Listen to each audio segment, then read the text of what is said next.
Hi friends, Hindi recorded channel में आप सभी का स्वागत है। दोस्तों, ध्रुव स्वामिनी जयशंकर प्रसाद द्वारा रचित एक प्रसिद्ध हिंदी नाटक है। यह प्रसाद जी की अंतिम और श्रेष्ठ कृति है। यह नाटक इतिहास की प्राचीनता में वर्तमान काल की समस्याओं को भी प्रस्तुत करता है। यह नाटक एक ऐतिहासिक नाटक है और इसकी जो मूल कथा वस्तु है वह इतिहास सम्मत तो है ही, साथ ही इसके जो पात्र हैं वे भी सभी ऐतिहासिक हैं। कल्पित पात्रों के द्वारा कथानक को लेखक ने कहीं भी प्रभावित नहीं होने दिया है। प्रस्तुत नाटक में ध्रुव स्वामिनी केंद्रीय पात्र है। संपूर्ण नाटक की कथा इसी के इर्द गिर्द घूमती है। ध्रुव स्वामिनी के माध्यम से इस नाटक में स्त्री की समस्याओं को बड़े जोर शोर से उठाया गया है। दोस्तों, इसमें नारी के मोक्ष, तलाक की व पुनर्लगन की बात को भी उठाया गया है। समाज में केवल पुरुषों को ही पुनर्विवाह करने का अधिकार था। स्त्री को केवल पशु के समान या फिर उपहार स्वरूप ही समझा जाता था। ध्रुव स्वामिनी का चरित्र एक आदर्श भारतीय नारी का चरित्र है। उसमें आत्मसम्मान, देशाभिमान तथा नारी सुलभ भावनाओं का अद्भुत सम्मिश्रण देखने को मिलता है। तो दोस्तों, आज के अध्याय में हम ध्रुव स्वामिनी नाटक के इसी प्रमुख पात्र के चरित्र चित्रण पर चर्चा करेंगे। तो चलिए दोस्तों, शुरू करते हैं अपना आज का अध्याय, ध्रुव स्वामिनी नाटक की चारित्रिक विशेषताएं। ध्रुव स्वामिनी नाटक की चारित्रिक विशेषताओं के बारे में जानते हैं। दोस्तों, पहला है नाटक की नायिका। ध्रुव स्वामिनी प्रस्तुत नाटक की नायिका है, मतलब इसकी जो नायिका है उसका नाम ही ध्रुव स्वामिनी है। नाटक की संपूर्ण कथा ध्रुव स्वामिनी के इर्द गिर्द ही घूमती है। इस नाटक में चंद्रगुप्त और ध्रुव स्वामिनी आपस में प्यार करते हैं और शादी करना चाहते हैं, लेकिन जो चंद्रगुप्त का बड़ा भाई रामगुप्त होता है वह उस पर मोहित हो जाता है और एक षड्यंत्र से उससे जबरन विवाह कर लेता है और साथ ही साथ चंद्रगुप्त का जो राज्य है वह भी वो हड़प लेता है। शकराज जब ध्रुव स्वामिनी को देखता है तो उसके रूप पर मोहित हो जाता है और फिर वह रामगुप्त के पास एक संधि भेजता है कि मैं तुम्हारे राज्य और तुम अपने राज्यवासियों की रक्षा करना चाहते हो तो ध्रुव स्वामिनी मुझे सौंप दो। अंत में ध्रुव स्वामिनी के गौरव की रक्षा करने के लिए चंद्रगुप्त अपनी मर्यादा का उल्लंघन कर अपने बड़े भाई के विरुद्ध विद्रोह कर बैठता है और न केवल शकराज का वध कर देता है बल्कि ध्रुव स्वामिनी को भी रामगुप्त के चंगुल से मुक्त करवाता है। इस प्रकार हम देखते हैं कि नाटक में कथा को गति प्रदान करने में ध्रुव स्वामिनी की सबसे महत्वपूर्ण भूमिका है।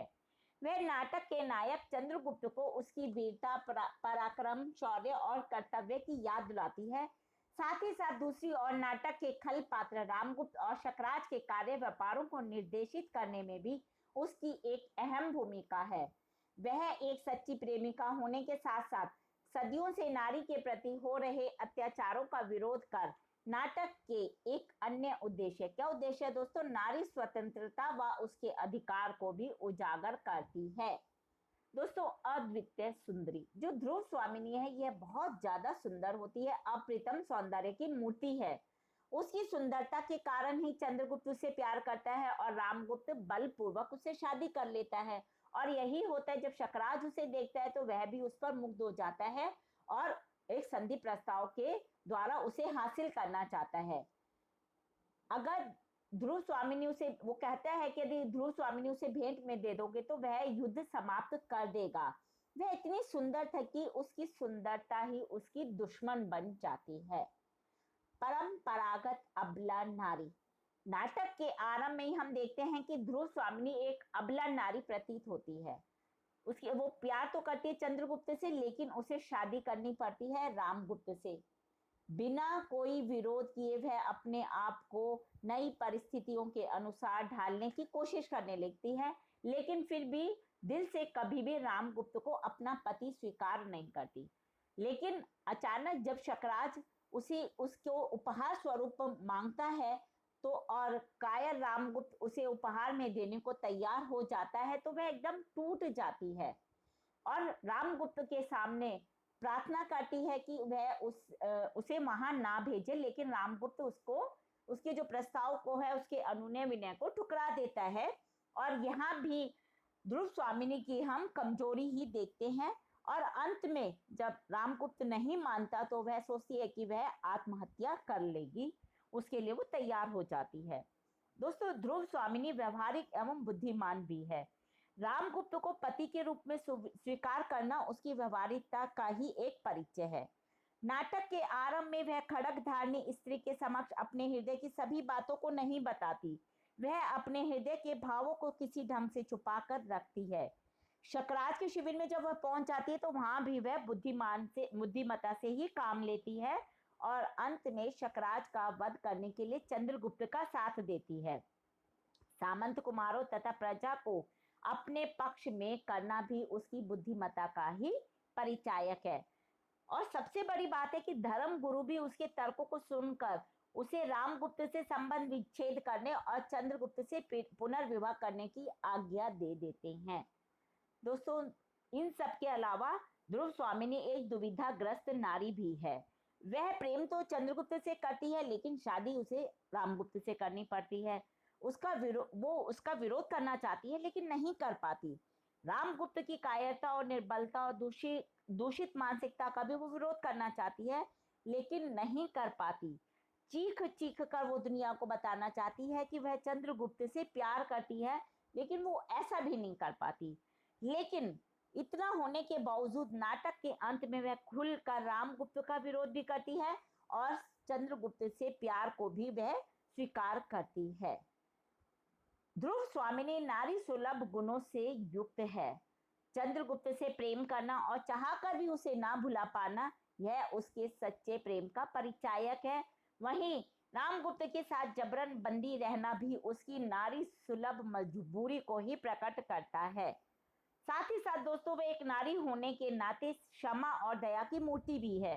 वह कोमा और मिहिर देव को शकराज का शव ले जाने की भी आज्ञा दे देती है। आत्म गौरव की भावना से ओतप्रोत ध्रुव स्वामिनी आत्म गौरव की भावना से भी ओतप्रोत है। जबरन रामगुप्त से विवाह होने के कारण वह उसे पति रूप में कभी स्वीकार नहीं करती। अपने आत्म गौरव की रक्षा के लिए वह तब रामगुप्त के आगे अनुनय विनय करती है जब वह उसे शकराज के पास भेजना चाहता है, लेकिन जब वह ऐसा करने से मना कर देता और कहता है कि मैं तुम्हें उसे उपहार स्वरूप दूंगा, तो वह आत्महत्या करने के लिए उद्यत हो जाती है। अन्याय और अत्याचार का सामना करने वाली। दोस्तों, हमने नाटक में कई स्थान पर देखा है कि जैसे वह अब एक अबला नारी है और अपने ऊपर हो रहे हर अत्याचार को सहने के लिए विवश है और वह सहती भी है उन अत्याचारों को। तथापि नाटक में ऐसे भी कई दृश्य आते हैं जब वह अन्याय और अत्याचार के खिलाफ मुखर हो जाती है। शकराज का संधि प्रस्ताव स्वीकार करने पर वह रामगुप्त को निर्मल व कायर कहकर उसकी भर्त्सना करती है और जब चंद्रगुप्त को बंदी बना लिया जाता है तो वह खुद चंद्रगुप्त से कहती है कि तुम अपनी लोह श्रृंखला को तोड़ दो, ऐसा वह चंद्रगुप्त से आग्रह करती है। तो दोस्तों, ये हमने देखा कि ध्रुव स्वामिनी के कैसे अलग अलग रूप इस नाटक में दिखाए गए हैं। उनकी सभी चारित्रिक विशेषताओं को हमने जाना। दोस्तों, अंत में ध्रुव स्वामिनी नारी की दुर्दशा के लिए भारतीय धर्म शास्त्रों को भी दोषित मानते हुए उन्हें नारी की दुर्दशा के लिए उत्तरदायी मानती है और काफी हद तक दोस्तों ये बात सही भी है। हिंदी भाषा के और भी प्रमुख विषयों पर दोस्तों हम आगे के अध्यायों में चर्चा करते रहेंगे, लेकिन उन्हें सुनने के लिए आपको मेरे चैनल को लाइक और सब्सक्राइब करना होगा। साथ ही साथ आप अपने मन में उठने वाले किसी भी प्रश्न को कमेंट बॉक्स में मुझसे पूछ सकते हैं। मैं शीघ्र अतिशीघ्र उनका जवाब देने की कोशिश करूंगी। धन्यवाद दोस्तों, आपका दिन शुभ हो।